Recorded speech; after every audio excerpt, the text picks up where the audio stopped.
Testing, testing, testing. As of this juncture, sinubukan ko itong plancha na to. Hindi ko alam kung ilang watts to eh. So, ilan ba siya? Hindi nakakita. Ito, gumagana siya.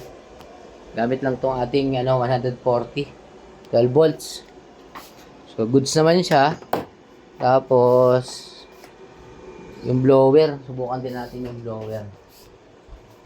Ito, subukan natin ha. Kung ano siya. So ngayon 14 volts yung battery voltage niya. So pag pinaksak natin, okay. Bukan natin ha. Hop. Hop.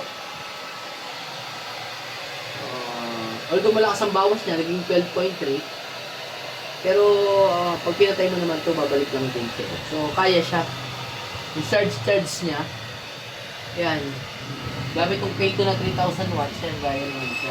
Tapos yung plancha. So, 3 kang araw kasi, so, goods naman siya, makakatipid na kayo pagka nag-ano ng buhok. Okay, that's all.